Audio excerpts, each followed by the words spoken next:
अध्याय 4 आय और रोजगार के निर्धारण। अब तक हमने राष्ट्रीय आय, कीमत स्तर, ब्याज की दर इत्यादि के मूल्यों को नियंत्रित करने वाली शक्तियों का अन्वेषण किए बिना ही एक तदर्थ रूप से इनके संबंध में चर्चा की है।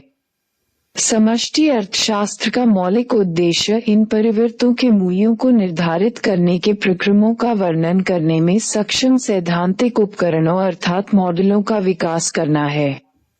विशेष तौर पर मॉडलों के माध्यम से कुछ प्रश्नों की सैद्धांतिक व्याख्या करने का प्रयत्न किया जाता है, जैसे अर्थव्यवस्था में धीमी समृद्धि की अवधि अथवा मंदी अथवा कीमत स्तर में वृद्धि या बेरोजगारी में वृद्धि आदि के क्या कारण हैं। एक ही समय इन सभी परिवर्ती के संबंध में बताना कठिन है। अतः जब हम किसी परिवर्त विशेष के निर्धारण पर ध्यान केंद्रित करें, तो हमें अन्य सभी परिवर्तों के मूल्यों को स्थिर रखना चाहिए। ये प्रायः किसी भी सैद्धांतिक अभ्यास का प्ररूपी रूढ़ीकरण है, जिसे सेटेरिस पारेबस, सेटेरिस पैराइबस की मान्यता कहते हैं, जिसका शाब्दिक अर्थ है यदि अन्य बातें समान रहें। आप निम्नलिखित प्रकार से इस प्रक्रिया पर विचार कर सकते हैं।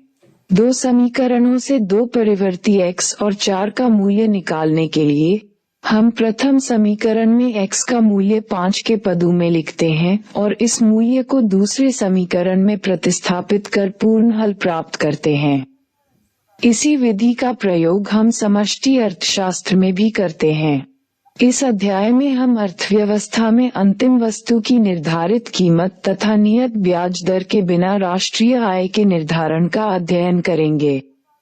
इस अध्याय में इस्तेमाल सैद्धांतिक मॉडल जॉन मेनार्ड केन्स द्वारा दिए गए सिद्धांत पर आधारित है। 4.1 समग्र मांग तथा इसके अवयव। राष्ट्रीय आय लेखांकन वाले अध्याय में हम उपभोग, निवेश अथवा किसी अर्थव्यवस्था में अंतिम वस्तुओं व सेवाओं का कुल निर्गत, सकल घरेलू उत्पाद के संबंध में अध्ययन कर चुके हैं। इन पदों के दो अर्थ होते हैं। अध्याय 2 में इनका प्रयोग लेखांकन के अर्थ में हुआ है, जिससे किसी अर्थव्यवस्था के अंतर्गत एक दिए हुए वर्ष में उत्पादन गतिविधियों की माप करने से इन मदों का वास्तविक मूल्य प्राप्त होता है। इन वास्तविक अथवा लेखांकन मूल्यों को हम इन मदों का यथार्थ माप कहते हैं। तथापि इन पदों का प्रयोग भिन्न अर्थों में किया जा सकता है। उपभोग से यह पता नहीं चल सकता कि वास्तव में किसी निश्चित वर्ष में लोगों ने कितना उपभोग किया, बल्कि उस अवधि में उन्होंने उपभोग की कितनी मात्रा की योजना बनाई। इसी तरह निवेश का अर्थ हो सकता है कि उत्पादक ने अपनी माल सूची में कितनी मात्रा में वृद्धि की योजना बनाई है। यह मात्रा उस मात्रा से भिन्न भी हो सकती है जितना कि उत्पादन वह अंतिम रूप से कर पाती है। मान लीजिए कि उत्पादक वर्ष के अंत तक अपने भंडार में 100 मूल्य की वस्तु जोड़ने की योजना बनाता है, अतः उस वर्ष में उसका नियोजित निवेश 100 है, किंतु बाजार में उसकी वस्तुओं की मांग में अप्रत्याशित वृद्धि के कारण उसकी विक्रय मात्रा में उस परिमाण से अधिक वृद्धि होती है जितना कि उसने बेचने की योजना बनाई थी। इस अतिरिक्त मांग की पूर्ति के लिए उसे अपने भंडार से 30 मूल्य की वस्तु बेचनी पड़ती है, अतः वर्ष के अंत में उसकी माल सूची में केवल 130 70 की वृद्धि होती है। उसका नियोजित निवेश 100 है, जबकि उसका यथार्थ निवेश केवल 70 है। इन परिवर्ती उपभोग, निवेश अथवा अंतिम वस्तुओं के निर्गत के नियोजित मूल्य को हम उनकी प्रत्याशित माप कहते हैं। सरल शब्दों में प्रत्याशित का अर्थ है नियोजित तथा यथार्थ से अभिप्राय है जो वास्तव में हुआ हो। आय निर्धारण को समझने के लिए हमें समग्र मांग के विभिन्न अवयवों के नियोजित मानों की जानकारी होना आवश्यक है। आइए इन अवयवों को देखते हैं। 4.1.1 उपभोग। उपभोग मांग का सबसे महत्वपूर्ण निर्धारण घरेलू आय है। एक उपभोग फलन आय तथा उपभोग में संबंध की व्याख्या करता है। सरलतम उपभोग फलन में यह माना जाता है कि आय में परिवर्तन होने के साथ साथ उपभोग में स्थिर दर से परिवर्तन होता है। निःसंदेह यदि आय शून्य भी हो तो भी कुछ उपभोग तो होगा ही। क्योंकि उपभोग की यह मात्रा आय से स्वतंत्र है, इसे स्वतंत्र उपभोग कहा जाता है। हम इस फलन की व्याख्या इस प्रकार कर सकते हैं। C = C जोड़ साई 4.1। यहाँ C घरेलू क्षेत्र द्वारा किया गया उपभोग व्यय है। ये दो अवयवों से मिलकर बना है स्वतंत्र उपभोग C तथा प्रेरित उपभोग साई। स्वतंत्र उपभोग के द्वारा अंकित किया जाता है तथा यह उस उपभोग को दर्शाता है जो आय से स्वतंत्र है। यदि आय के शून्य होने पर भी उपभोग हो रहा है तो ये स्वतंत्र उपभोग के कारण है। उपभोग का प्रेरित अवयव साई उपभोग की आय पर निर्भरता को दर्शाता है। यदि आय में 1 रुपए की वृद्धि हो तो प्रेरित उपभोग में सीमांत उपभोग प्रवृत्ति MPC अर्थात की वृद्धि होगी। इसे आय में परिवर्तन होने पर उपयोग में परिवर्तन की दर के रूप में समझाया जा सकता है। MPC = ACD = C। आइए हम ये देखें कि MPC के क्या क्या मान हो सकते हैं। जब आय में परिवर्तन होता है तो उपभोग ACK में होने वाला परिवर्तन कभी भी आय में परिवर्तन से अधिक नहीं हो सकता। C का अधिकतम मान 1 हो सकता है। दूसरी ओर हो सकता है कि आय में परिवर्तन होने पर भी उपभोक्ता अपने उपभोग में परिवर्तन न करे। इस स्थिति में MPC = 0 1 सामान्यतः का मान 0 तथा 1 के बीच में होता है तथा 1 को मिलाकर इसका अर्थ हुआ कि आय में वृद्धि होने पर या तो उपभोक्ता उपभोग में बिल्कुल भी वृद्धि नहीं करेगा MPC = 0 या आय में होने वाली सारी वृद्धि को उपभोग पर खर्च कर देगा MPC = 1 या फिर आय में परिवर्तन के एक भाग से उपभोग में परिवर्तन करेगा। कल्पना कीजिए कि कल्पदेश नायक एक देश है जिसका उपभोग फलन C = 100 जोड़ 0 8y द्वारा दिया जाता है। ये दर्शाता है कि जब कल्पदेश में कोई भी आय नहीं होती, इसके नागरिक 100 रुपये की वस्तुओं का उपभोग करते हैं। कल्पदेश का स्वतंत्र उपभोग 100 है। इसकी सीमांत उपभोग प्रवृत्ति 0.8 है। इसका अर्थ है कि यदि कल्पदेश में 100 रुपये की आय वृद्धि होती है तो उपभोग में 80 रुपये की वृद्धि होगी। आइए हम इसके एक और पहलू बचतों को देखें। बचते आय का वह भाग है जो उपभोग नहीं किया गया। अन्य शब्दों में S = YC हम सीमांत बचत प्रवृत्ति MPS को आय में वृद्धि होने पर बचत में परिवर्तन की दर के रूप में परिभाषित करते हैं।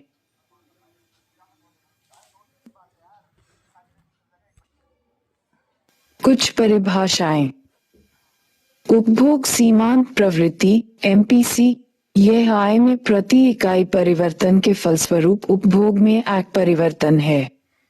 इसे C से संकेतित किया जाता है और के बराबर होती है। आय सीमांत बचत प्रवृत्ति MPS यह आय में प्रति इकाई परिवर्तन के फलस्वरूप बचत में परिवर्तन है। इसे S से संकेतित किया जाता है और IC के बराबर होता है।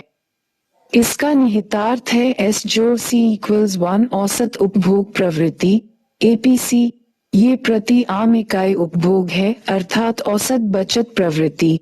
APS ये प्रति आय इकाई बचत है अर्थात SY। 4.1.2 निवेश को भौतिक पूंजी स्टॉक जैसे कि मशीन, भवन, सड़क इत्यादि अर्थात ऐसी कोई भी चीज जिनसे भविष्य में अर्थव्यवस्था की उत्पादक क्षमता में वृद्धि हो, में वृद्धि और उत्पादक की माल सूची, तैयार माल का स्टॉक में परिवर्तन के रूप में परिभाषित किया जाता है। ध्यान दें कि निवेश वस्तुएं जैसे मशीन भी अंतिम वस्तुओं का भाग हैं। ये कच्चे माल की तरह मध्यवर्ती वस्तुएं नहीं हैं। किसी दिए हुए वर्ष में मशीनों का जो उत्पादन होता है, उनका प्रयोग उसी वर्ष अन्य वस्तुओं के उत्पादन में नहीं होता है, बल्कि कई वर्षों तक उनकी सेवाएं ली जाती हैं।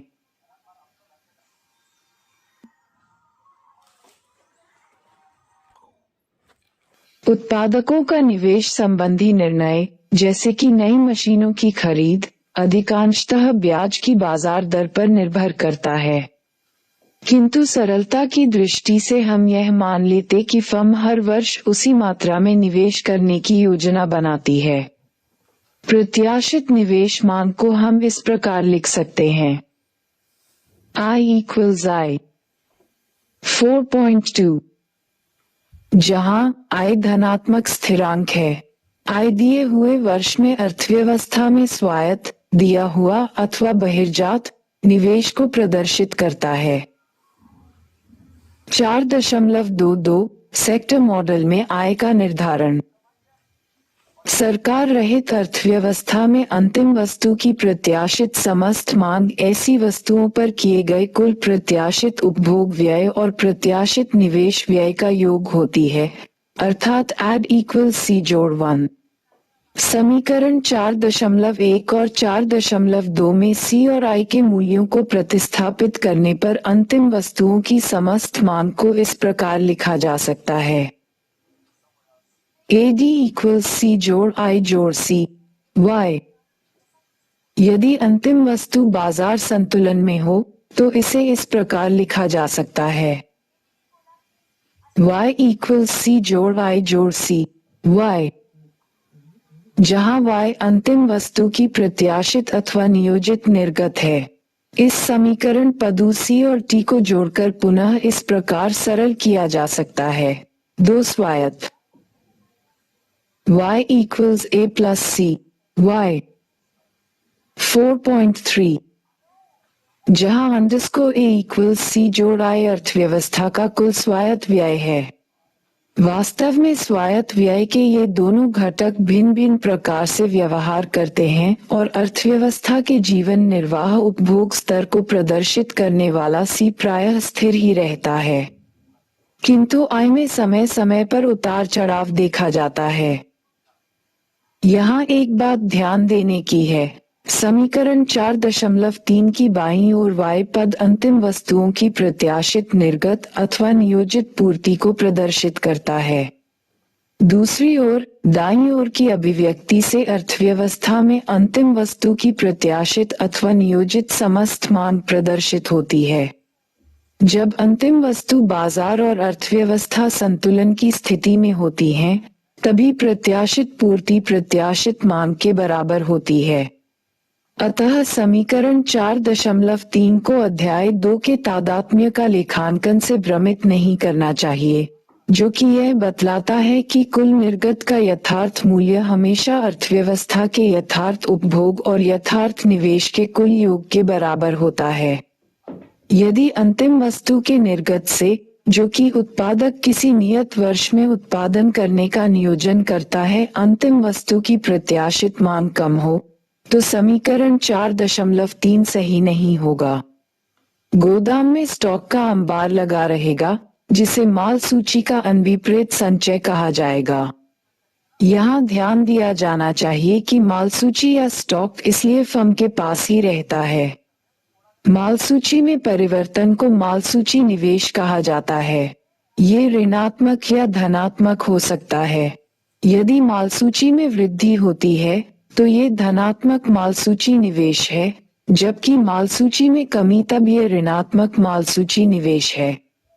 माल सूची निवेश दो कारणों से होता है। एक, फर्म विभिन्न कारणों से कुछ स्टॉक अपने पास रखने का निर्णय लेती है, इसे नियोजित माल सूची निवेश कहा जाता है। 2. वास्तविक बिक्री नियोजित बिक्री से कम या ज्यादा हो जाती है, जब फर्मों को माल सूची में वृद्धि या कमी करनी पड़ जाती है। इसे अनियोजित माल सूची निवेश कहा जाता है। अतः यद्यपि नियोजित y नियोजित c जोड़ i से अधिक है, फिर भी वास्तविक y वास्तविक c जोड़ y के बराबर होगी। लेखांकन तादात्म्य की दाईं ओर यथार्थ निवेश में मालों का अनविपरीत संचय के रूप में अतिरिक्त निर्गत को दर्शाता है। यहाँ अब हम अर्थव्यवस्था में सरकार को शामिल करेंगे। अंतिम वस्तुओं और सेवाओं की समस्त मांग को प्रभावित करने वाले सरकार के मुख्य कार्यकलाप का संक्षिप्त विवरण राजकोषीय परिवर्त कर T और सरकारी व्यय G, जो दोनों हमारे विश्लेषण में स्वायत्त हैं, के माध्यम से प्रस्तुत किया जा सकता है। अन्य फर्मों तथा परिवारों की तरह सरकार अपने व्यय G के माध्यम से समस्त मांग में वृद्धि करती है। दूसरी ओर सरकार कर लगाकर परिवारों की आय का एक अंश ले लेती है, अतः उसकी प्रयोज्य आय y इक्वल्स YT हो जाती है। परिवार इस प्रयोज्य आय के केवल एक अंश का ही व्यय उपभोग के। दूसरी ओर सरकार कर लगाकर परिवारों की आय का एक अंश ले लेती है, अतः उसकी प्रयोज्य आय y इक्वल्स YT हो जाती है। परिवार इस प्रयोज्य आय के केवल एक अंश का ही व्यय उपभोग के लिए करते हैं, अतः सरकार को शामिल करने के लिए समीकरण 4.3 में निम्न प्रकार से परिवर्तन करना होगा। y इक्वल्स c जोड़ i जोड़ g जोड़ c YT। ध्यान दीजिए कि c और i की तरह GCT स्वायत्त पद अ में शामिल हो जाता है। इससे विश्लेषण में कोई गुणात्मक परिवर्तन नहीं होता है। सरलता की दृष्टि से हमने इस अध्याय के शेष भाग में सरकारी क्षेत्र की ओर ध्यान नहीं दिया है। ये भी द्रष्टव्य है कि सरकार द्वारा आरोपित अप्रत्यक्ष कर और दिए गए उपदान के बिना अर्थव्यवस्था में उत्पादित अंतिम वस्तुओं और सेवाओं के कुल मूल्य, अर्थात सकल उत्पाद तादात्म्य रूप से राष्ट्रीय आय के समान होते हैं। यहाँ घरेलू से आगे इस अध्याय के पूरे शेष भाग में हम y को सकल घरेलू उत्पाद अथवा राष्ट्रीय आय के रूप में सूचित करेंगे। 4.3 लघु अवधि में संतुलन आय का निर्धारण। आपको याद होगा कि व्यष्टि आर्थिक सिद्धांत के अंतर्गत जब हम एक बाजार में मांग और पूर्ति के संतुलन का विश्लेषण करते हैं, मांग और पूर्ति वक्र साथ साथ कीमत और संतुलन कीमत को निर्धारित करते हैं। समष्टि अर्थशास्त्र में हम दो चरणों में आगे बढ़ते हैं। प्रथम चरण में हम मूल्य स्तर को स्थिर में मानते हुए एक समष्टि मूलक संतुलन को ज्ञात करते हैं। दूसरे चरण में हम मूल्य स्तर को बदलने देते हैं और समष्टि मूलक संतुलन का विश्लेषण करते हैं। कीमत स्तर को स्थिर मानने का क्या औचित्य है? इसके लिए दो कारण दिए जा सकते हैं। एक, प्रथम चरण में हम अनुप्रयुक्त साधनों वाली अर्थव्यवस्था की कल्पना कर रहे हैं, मशीनें, भवन, श्रमिक। ऐसी स्थिति में ह्रस्वमान प्रतिफल का नियम लागू नहीं होगा, अतः अतिरिक्त उत्पादन के बिना सीमांत लागत में वृद्धि उत्पन्न की जा सकती है। इसलिए कीमत स्तर में परिवर्तन नहीं होता चाहे उत्पादित मात्रा में परिवर्तन हो जाए। 11, यह एक सरलीकृत मान्यता है जो बाद में बदल जाएगी। 4.3 स्थिर कीमत स्तर के साथ समष्टि अर्थशास्त्रीय संतुलन। ए, रेखीय समीकरण।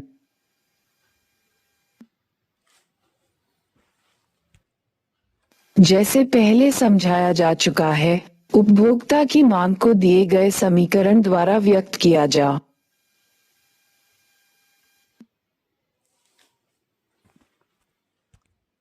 सकता है। C इक्वल्स C जोड़ C के पंजीकृत व्यापार चिन्ह, जहां स्वायत्त व्यय है और सीमांत उपभोग प्रवृत्ति है। इस संबंध को आरेखाचित्र द्वारा किस प्रकार दिखाया जा सकता है? इस प्रश्न का उत्तर देने के लिए हमें रेखीय समीकरण के अंतरोदीय रूप को स्मरण करना पड़ेगा। y equals a plus bx। यहाँ x और y चर है और उनके मध्य रेखीय संबंध है, a तथा b स्थिरांक है। चित्र 4.1 में इस समीकरण को दर्शाया गया है। स्थिरांक अ को y अक्ष पर अंतरोध दिखाया गया है अर्थात y का मूल्य जब x शून्य होता है। b स्थिरांक रेखा की ढाल है अर्थात स्पर्श रेखा। Tangent g equals b। उपभोग फलन ग्राफीय चित्रण उसी तर्क का उपयोग करते हुए उपभोग फलन को निम्न प्रकार दर्शाया जा सकता है। उपभोग फलन इक्वल्स सी जोड़ साई, जहां ट इक्वल्स उपभोग फलन का अंतरोध, सी इक्वल्स उपभोग फलन का ढाल इक्वल्स तन सी निवेश फलन ग्राफीय चित्रण। एक द्विक्षेत्रीय मॉडल अंतिम मान के दो स्रोत होते हैं, पहला उपभोग तथा दूसरा निवेश। निवेश फलन को इस प्रकार दिखाया गया था I इक्वल्स I। ग्राफ में इसे क्षैतिजीय अक्ष के ऊपर I के बराबर ऊंचाई वाली क्षैतिजीय रेखा द्वारा दिखाया गया है। इस मॉडल में I स्वायत्त है, जिसका अर्थ है कि यह वही रहती है चाहे I का स्तर कुछ भी हो। समस्त मांग ग्राफीय प्रस्तुति। समस्त मांग ग्राफीय प्रस्तुति। समस्त मांग फलन I के प्रत्येक स्तर पर कुल मांग है जो उपभोग जोड़ निवेश से प्राप्त होती है को दिखाता है। ग्राफ के अनुसार इसका यह अर्थ है कि समस्त मांग को ऊर्ध्वाधरीय आधार पर उपभोग एवं मांग फलनों को जोड़कर प्राप्त किया जा सकता है। यहाँ ओम इक्वल्स सी, ओज equals I, all equals C जोड़ I। समस्त मांग फलन उपभोग फलन के समानांतर है, अर्थात उनके पास ढलान सी के ही समान है। यहाँ ध्यान दिया जा सकता है कि यह फलन प्रत्याशित मान को दर्शाता है। समष्टि अर्थशास्त्रीय साम्य आपूर्ति पक्ष व्यष्टि अर्थशास्त्रीय सिद्धांत में हम पूर्ति वक्र को उस चित्र से दिखाते हैं जहाँ कीमत ऊर्ध्वाधर अक्ष पर तथा पूर्ति मात्रा को क्षैतिजीय अक्ष पर होती है। समष्टि अर्थशास्त्र सिद्धांत की प्रथम अवस्था में हम कीमत को स्थिर मान लेते हैं। यहाँ समस्त पूर्ति अथवा जीडीपी को सरलता से ऊपर अथवा नीचे हटने वाला मान लिया जाता है, क्योंकि ये सब सभी प्रकार के अप्रयुक्त उपलब्ध साधन होते हैं। जीडीपी का कुछ भी स्तर क्यों न हो, उतनी पूर्ति तो करनी होगी और मूल्य स्तर का कोई योगदान नहीं होता।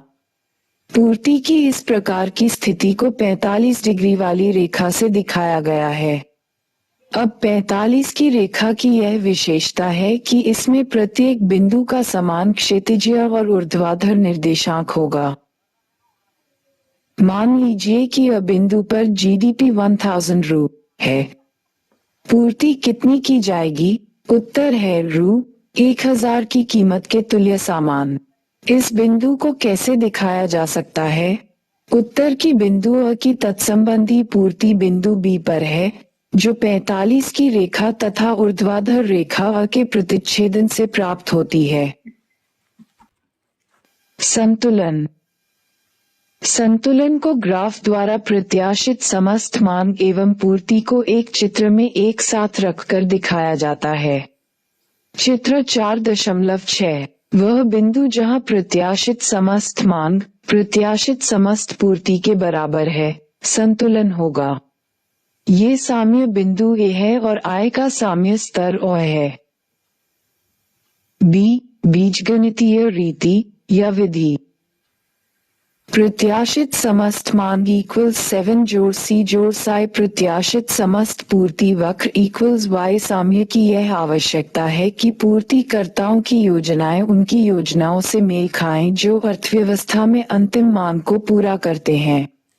इसलिए इस स्थिति में प्रत्याशित समस्त मांग प्रत्याशित समस्त पूर्ति इक्वल्स सी जोड़ टी जोड़ साई equals Y 1C equals C जोड़ टी, सी जोड़ टी Y इक्वल्स 1C।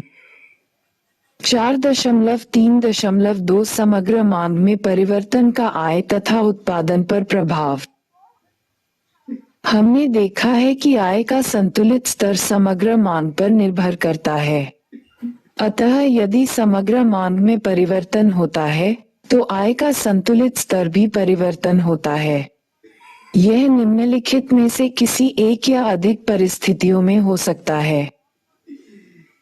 1. उपयोग में परिवर्तन ये 1. सी में परिवर्तन या 2. सी में परिवर्तन के कारण हो सकता है। 2. निवेश में परिवर्तन। अभी तक हमने माना है कि निवेश स्वतंत्र है, यद्यपि इसका अर्थ केवल इतना है कि यह आय के स्तर पर निर्भर नहीं करता। आय के अतिरिक्त भी ऐसे बहुत से चर हैं जो निवेश स्तर को प्रभावित कर सकते हैं। एक महत्वपूर्ण कारक है साख की उपलब्धता। साख की आसान उपलब्धता निवेश को बल देती है। एक अन्य कारक है ब्याज की दर। ब्याज की दर निवेश योग्य निधि की लागत है। ब्याज की ऊंची दरों पर फर्मों की प्रवृत्ति निवेश को कम करने की होती है। आइए अब हम निम्नलिखित उदाहरण की सहायता से निवेश में परिवर्तन पर अपना ध्यान केंद्रित करें। मान लीजिए C equals 40 जोड़ 0, 8y, I equals 10। इस स्थिति में संतुलित आय समीकरण से प्राप्त 250 हो जाती है। अब मान लीजिए कि निवेश बढ़कर 20 हो जाता है। देखा जा सकता है कि नई संतुलित आय 300 होगी। इसे ग्राफ में भी देखा जा सकता है। आय में यह वृद्धि निवेश में वृद्धि के कारण होती है, जो कि यहाँ स्वतंत्र व्यय का एक अवयव है। जब स्वायत्त निवेश में वृद्धि होती है तो रेखा एडी ऊपर की ओर समानांतर शिफ्ट होती है और एडी की स्थिति को प्राप्त करती है। निर्गत y पर समस्त मांग का मूल्य y f है, जो निर्गत y इक्वल्स y a के मूल्य से af के परिमाण के बराबर अधिक है। a f से अधिमान के परिणाम की माप होती है, जो अर्थव्यवस्था में स्वायत्त व्यय में वृद्धि के परिणामस्वरूप उत्पन्न होती है। अतः ए संतुलन को निरूपित नहीं करता। अंतिम वस्तु बाजार में नए संतुलन की प्राप्ति के लिए हमें उस बिंदु की खोज करनी होगी जहां नई समस्त मांग रेखा एड 45 डिग्री रेखा को प्रतिच्छेद करेगी। ये बिंदु ए पर होता है, जो नया संतुलन बिंदु है। निर्गत और समस्त मांग के नए मूल्य क्रमशः y और एड 2 है। ध्यान रखें कि नए संतुलन निर्गत तथा समस्त मांग में EG इक्वल्स EG के परिमाण में वृद्धि होती है, जो स्वायत्त व्यय इक्वल्स AF इक्वल्स E2J में प्रारंभिक वृद्धि से अधिक है। अतः स्वायत्त व्यय में प्रारंभिक वृद्धि से प्रतीत होता है कि समस्त मांग और निर्गत के संतुलन मूल्यों पर अधिप्लवन प्रभाव पड़ता है। किस कारण से समस्त मांग और निर्गत के स्वायत्त व्यय में प्रारंभिक वृद्धि के आकार से अधिक बड़े परिमाण में वृद्धि होती है, इसकी चर्चा हम खंड 4.3.3 में करेंगे। 4.3.3 गुणक क्रियाविधि। पिछले खंड में देखा गया था कि स्वतंत्र व्यय में 10 इकाई का परिवर्तन होने पर संतुलित आय में 50 इकाई का परिवर्तन 250 से 300 होता है। हम इसे गुणक क्रियाविधि के द्वारा समझ सकते हैं, जिसकी व्याख्या यहाँ की गई है। अंतिम वस्तुओं के उत्पादन में श्रम, पूंजी, भूमि और उद्यम जैसे कारकों को लगाया जाता है। अप्रत्यक्ष कर अथवा उपदान की अनुपस्थिति में अंतिम वस्तुओं के निर्गत के कुल मूल्य को उत्पादन के विभिन्न कारकों में वितरित कर दिया जाता है, जो क्रमशः श्रम की मजदूरी, पूंजी का ब्याज, भूमि का लगान आदि होते हैं। शेष बचा हुआ उद्यमी के पास रहता है, जिसे लाभ कहा जाता है। अतः अर्थव्यवस्था में समस्त कारक अदायगी का योग राष्ट्रीय आय अंतिम वस्तुओं के निर्गत के समस्त मूल्य सकल घरेलू उत्पाद के बराबर होता है। उपर्युक्त उदाहरण में अतिरिक्त निर्गत का मूल्य 10 को विभिन्न कारकों में कारक अदायगी के रूप में वितरित कर दिया जाता है और इस प्रकार अर्थव्यवस्था की आय में 10 की वृद्धि होती है।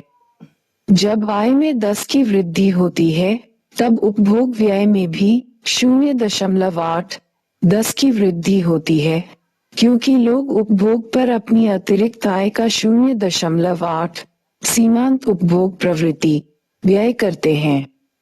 अतः अगले दौर में अर्थव्यवस्था में समस्त मांग में 0.8 10 की वृद्धि होती है और पुनः 0.8 10 के बराबर अधिमांग उत्पन्न होती है।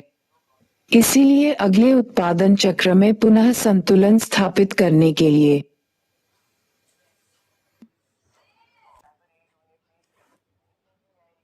उत्पादक अपने नियोजित निर्गत में 0.8 10 की वृद्धि करता है।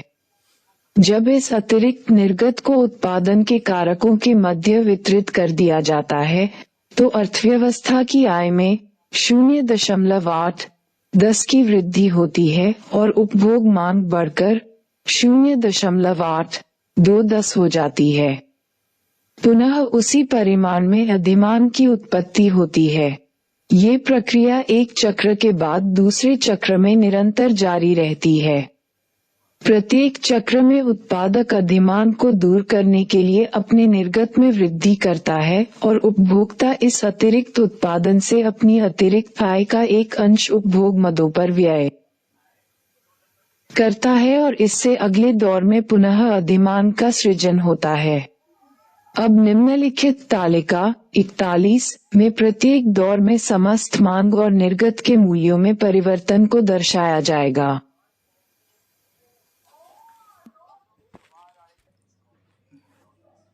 प्रत्येक दौर में अंतिम वस्तुओं के निर्गत के मूल्य अर्थव्यवस्था की आय में वृद्धि की माप अंतिम कॉलम में की गई है। दूसरे और तीसरे कॉलम में अर्थव्यवस्था में कुल उपभोग व्यय में वृद्धि और इस तरह समस्त मांग के मूल्य में वृद्धि की माप की गई है। ध्यान रखें कि क्रमिक चक्रों में अंतिम वस्तुओं के निर्गत में वृद्धि धीरे धीरे घट रही है। अतः कई चक्रों के बाद वृद्धि वास्तव में 0 हो जाएगी और क्रमिक चक्रों से निर्गत के कुल परिमाण में कोई योगदान नहीं होगा। हम कहते हैं कि अंतिम वस्तुओं के निर्गत को प्रभावित करने वाले चक्र अभिसारी प्रक्रिया को प्रदर्शित करती हैं। अंतिम वस्तुओं के निर्गत में कुल वृद्धि को प्राप्त करने के लिए हमें अंतिम कॉलम में अनंत ज्यामितीय श्रृंखला का योग प्राप्त करना चाहिए। अतः स्वायत्त व्यय में प्रारंभिक वृद्धि से कुल निर्गत के संतुलन मूल्य में अधिक वृद्धि होती है। अंतिम वस्तुओं के निर्गत के संतुलन मूल्य में कुल वृद्धि और स्वायत्त व्यय में आरंभिक वृद्धि के अनुपात को अर्थव्यवस्था का निर्गत गुणक कहते हैं। स्मरण रहे कि 10 और 0.8 क्रमशः I=AA तथा MPC मूल्य को प्रदर्शित करते हैं। अतः गुणक की अभिव्यक्ति को इस प्रकार लिखा जा सकता है।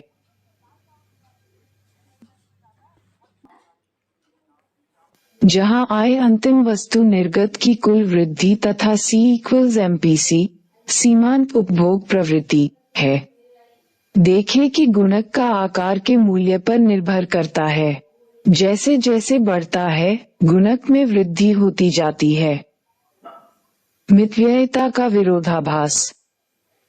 यदि अर्थव्यवस्था के सभी लोग अपनी आय से बचत के अनुपात को बढ़ा दें, अर्थात यदि अर्थव्यवस्था की बचत की सीमांत प्रवृत्ति बढ़ जाती है तो अर्थव्यवस्था में बचत के कुल मूल्य में वृद्धि नहीं होगी, अर्थात इससे या तो बचत में कमी आएगी या वह अपरिवर्तित रहेगी। इस परिणाम को मितव्ययिता का विरोधाभास कहते हैं, जो ये बतलाता है कि जब लोग अधिक मितव्ययी हो जाते हैं तो वे कमोवेश पूर्ववत ही बचत करते हैं। ये परिणाम यद्यपि असंभव प्रतीत होता है, किंतु वास्तव में हमारे द्वारा पढ़े गए मॉडल का अनुप्रयोग है। इस उदाहरण पर और विचार करते हैं। मान लीजिए कि Y का प्रारंभिक संतुलन =250 और लोगों के व्यय के स्वरूप में बहिर्जात अथवा स्वायत्त शिफ्ट होता है। अकस्मात वे अधिक मितव्ययी बन जाते हैं। ऐसा किसी बड़े युद्ध अथवा किसी अन्य आसन खतरे के संबंध में नई सूचना के कारण हो सकता है। इसके फलस्वरूप लोग अपने खर्च में अधिक परिनिरीक्षण और अनुदारिता बरतने लगते हैं। अतः अर्थव्यवस्था की सीमांत बचत प्रवृत्ति (MPS) में वृद्धि होती है अथवा विकल्पतः सीमांत उपभोग प्रवृत्ति (MPC) 0.8 से घटकर 0.5 रह जाती है। प्रारंभिक आय स्तर AD = Y = 250 पर सीमांत उपभोग प्रवृत्ति में आकस्मिक ह्रास समस्त उपभोग व्यय में ह्रास का द्योतक होगा, जो समस्त मांग AD = A जोड़ साई 0.8 0.5 250 = 75 के परिमाण के बराबर होगा। इसे उपभोग व्यय में स्वायत्त कटौती कहा जा सकता है। ये कटौती उस सीमा तक हो सकती है कि सीमांत उपभोग प्रवृत्ति में किसी बाह्य कारण से परिवर्तन हो रहा हो और यह मॉडल के प्रवृत्ति में परिवर्तन के फलस्वरूप नहीं होता है।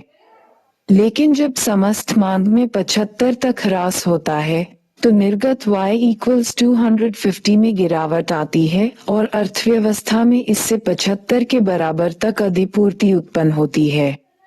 गोदामों में माल भरा पड़ा रहता है और उत्पादक बाजार में संतुलन की पुनर्स्थापना के लिए अगले चक्र में 75 की कमी करने का निर्णय लेता है।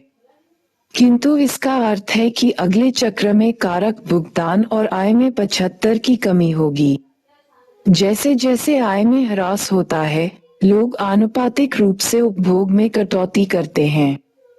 किंतु इस बार सीमांत उपभोग प्रवृत्ति के नए मूल्य के अनुसार, जो कि 0.5 है, कटौती होती है। उपभोग व्यय और समस्त मांग में इस प्रकार 0.5 75 की कमी होती है, जिससे बाजार में पुनः अधिपूर्ति का सृजन होता है। अतः अगले दौर में उत्पादक पुनः निर्गत में 0.5 75 की कटौती करते हैं। लोगों की आय इसी के अनुसार घटती है और उपभोग व्यय और समस्त मांग में पुनः 0.5 275 का ह्रास होता है। ये प्रक्रिया निरंतर जारी रहती है, किंतु जैसा कि क्रमिक चक्र के प्रभावों के मूल्यह्रास से अनुमान किया जा सकता है कि प्रक्रिया में अभिसरण होता है। निर्गत और समस्त मांग के मूल्य में कुल कितना ह्रास है, यदि अनंत श्रृंखलाएं। लेकिन इसका अर्थ है कि अर्थव्यवस्था में नया संतुलन निर्गत केवल Y = 100 है। अब लोग S = Y, C = Y2, C जोड़ C, Y = 100, 40 जोड़ 0.5x 100 = समस्त 10 की बचत कर रहे हैं। जबकि पूर्व संतुलन के अंतर्गत उनकी बचत _S = Y, C = Y, C जोड़ C, Y = 250, 40 जोड़ 0.8x 250 = 10, पहले सीमांत उपभोग प्रवृत्ति पर C = 0.8। अतः अर्थव्यवस्था में बचत का कुल मूल्य अपरिवर्तित रहता है। संक्षिप्त में यह उदाहरण समष्टि अर्थशास्त्र से जुड़े तार्किक बिंदुओं का विश्लेषण करती है, जैसा कि अलग अलग भागों का योगफल संपूर्ण के बराबर नहीं है।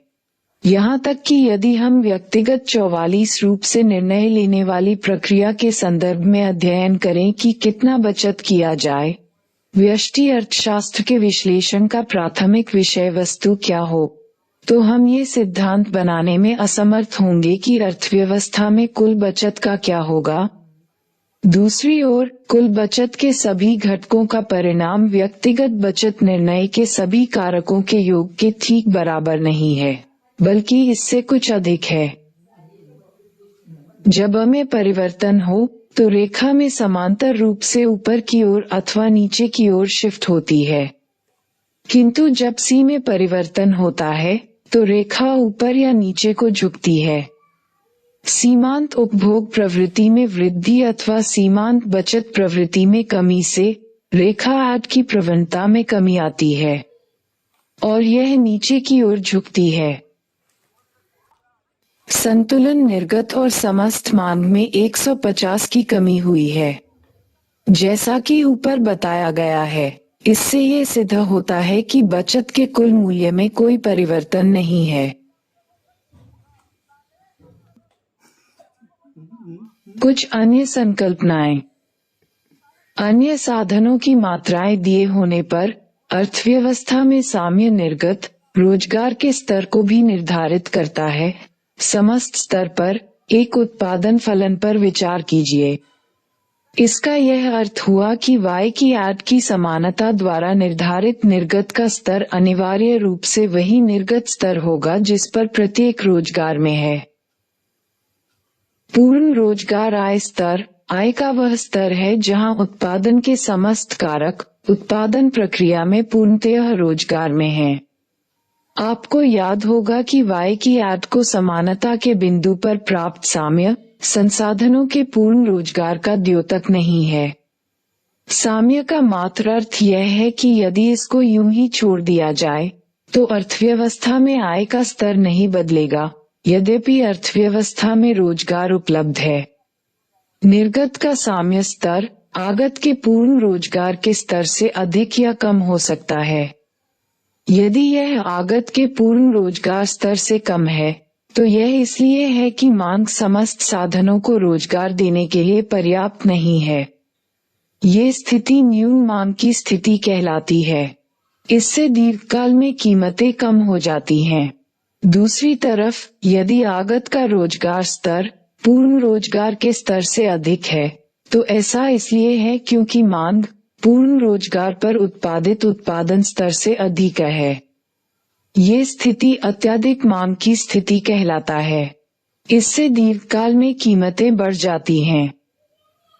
सारांश। मूल संकल्पनाएं। जब किसी विशेष कीमत स्तर पर अंतिम वस्तु की समस्त मांग समस्त पूर्ति के बराबर होती है तो अंतिम वस्तु अथवा उत्पाद बाजार संतुलन की स्थिति में होता है। अंतिम वस्तु की समस्त मांग में प्रत्याशित उपभोग, प्रत्याशित निवेश, सरकारी व्यय आदि आते हैं। आय में इकाई वृद्धि के कारण प्रत्याशित उपभोग में वृद्धि की दर को सीमांत उपभोग प्रवृत्ति कहते हैं। सरलता की दृष्टि से अर्थव्यवस्था में अंतिम वस्तु के स्तर के निर्धारण के लिए अल्पकाल में हम समस्त मांग एक नियत अंतिम वस्तु कीमत और नियत ब्याज की दर को मान लेते हैं। अल्पकाल में हम ये भी मान लेते हैं कि इस कीमत पर समस्त पूर्ति पुनर्तः लोचदार है। इन परिस्थितियों में समस्त निर्गत का निर्धारण केवल समस्त मांग के स्तर पर ही निर्धारित होता है। इसे प्रभावी मांग का सिद्धांत कहते हैं। स्वायत्त व्यय में वृद्धि ह्रास के कारण गुणक प्रक्रिया के द्वारा अंतिम वस्तु के समस्त निर्गत में बड़ी मात्रा में वृद्धि ह्रास होती है। 1. सीमांत उपभोग प्रवृत्ति किसे कहते हैं? ये किस प्रकार सीमांत बचत प्रवृत्ति से संबंधित है? 2. प्रत्याशित निवेश और यथार्थ निवेश में क्या अंतर है? 3. किसी रेखा में पैरामेट्रिक शिफ्ट से आप क्या समझते हैं? रेखा में किस प्रकार शिफ्ट होता है जब इसकी आय ढाल घटती है और ई इसके अंतःखंड में वृद्धि होती है? 4. प्रभावी मांग क्या है? जब अंतिम वस्तुओं की कीमत और ब्याज की दर दी हुई हो तब आप स्वायत्त व्यय गुणक कैसे प्राप्त करेंगे? 5. जब स्वायत्त निवेश और उपभोग व्यय 50 करोड़ रु शून्य हो और सीमांत बचत प्रवृत्ति MPS 0.2 तथा आय Y का स्तर 4000.00 करोड़ रु हो तो प्रत्याशित समस्त मांग ज्ञात करें। ये भी बताएं कि अर्थव्यवस्था संतुलन में है या नहीं, कारण भी बताएं। 6. मितव्ययिता के विरोधाभास की व्याख्या कीजिए।